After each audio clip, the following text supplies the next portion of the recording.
歡迎收睇6點鐘新聞，先睇下今日嘅新聞重點。我哋會努力咯，會練精神喺度嘅。唔少老師專程去到教協簽寫悼唁冊，悼念司徒華。支聯會將會召開常委會會議，商討主席嘅接班人選問題。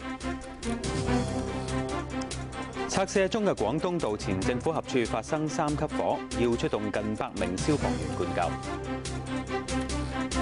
新聞嘅詳細內容：民主派元老司徒華喺尋日病逝，佢喺中學時就讀嘅皇仁書院早上就舉行默哀儀式，唔少學生都話啦會以呢位師兄做榜樣。